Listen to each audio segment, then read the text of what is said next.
সিলেট স্ট্রাইকার্সকে অল্প রানে আটকানোর পর ব্যাট হাতে দারুণভাবে দলকে পথ দেখালেন তামিম ইকবাল খান। জয় তুলে নিয়ে রংপুরের পর দ্বিতীয় দল হিসেবে প্লে অফ নিশ্চিত করল ফরচুন বরিশাল।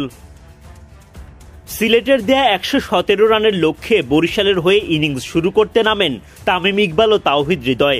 বাউন্ডারি দিয়ে রানের খাতা খোলেন হৃদয়। নাহিদুলের বলে ছক্কা হাঁকাতে গিয়ে আরিফুলের হাতে ধরা পড়েন তিনি। মাত্র ৬ রান করে বিদায় নেন এই ব্যাটার। এরপর দাউদ মালান উইকেটে এসে মাত্র ৯ রান করতে পারেন। সুমন খান তোলেন মালানের উইকেট। ২ উইকেট হারানোর পর মুশফিকুর রহিমকে সাথে নিয়ে দলের হাল ধরেন অধিনায়ক তামিম। তাদের জুটিতে জয়ের পথ খুঁজে পায় ফরচুন বরিশাল। সেখান থেকে সিলেট চেষ্টা চালালেও অল্প পুঁজি নিয়ে কিছুই করতে পারেননি তারা। দারুণ একটা জয় নিয়ে মাঠ ছাড়ে বরিশাল। সিলেট ও চট্টগ্রাম পর্ব শেষ করে বিপিএল ফিরেছে ঢাকায়। রবিবার দিনের প্রথম ম্যাচে ফরচুন বরিশাল মুখোমুখি হয় সিলেট স্ট্রাইকার্সের। টস জিতে আগে ব্যাটিংয়ের সিদ্ধান্ত নেয় সিলেট। বরিশালের হয়ে প্রথম আঘাত হানেন মোহাম্মদ নবী। নবীর বলে সুইস হিট খেলতে যান জর্জ মানজি, কিন্তু ব্যাটে বলে ঠিকঠাক কানেক্ট করতে পারেননি। ধরা পড়েন তাইজুল ইসলামের হাতে। মাত্র ৪ রান করে বিদায় নেন মানজি। উইকেটে এসে ভরসা দিতে পারেননি ফর্মে থাকা জাকির হাসানও।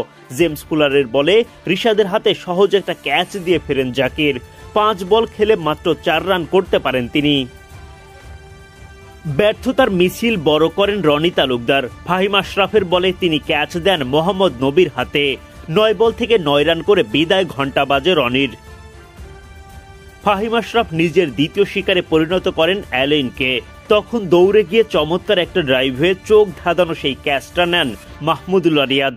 এরপর ফাহিম নাহিদুলের উইকেট তুলে সিলেটের ওপর চাপ আরও বাড়ান। মাত্র ৪৬ রানের মধ্যে পঞ্চম উইকেটের পতন ঘটে দলটির। সেই মহাবিপদের মাঝে পাকিস্তানি আহসান ও দেশি জাকের আলী গড়ে তোলেন জুটি, যদিও তারাও বেশিক্ষণ টিকতে পারেননি।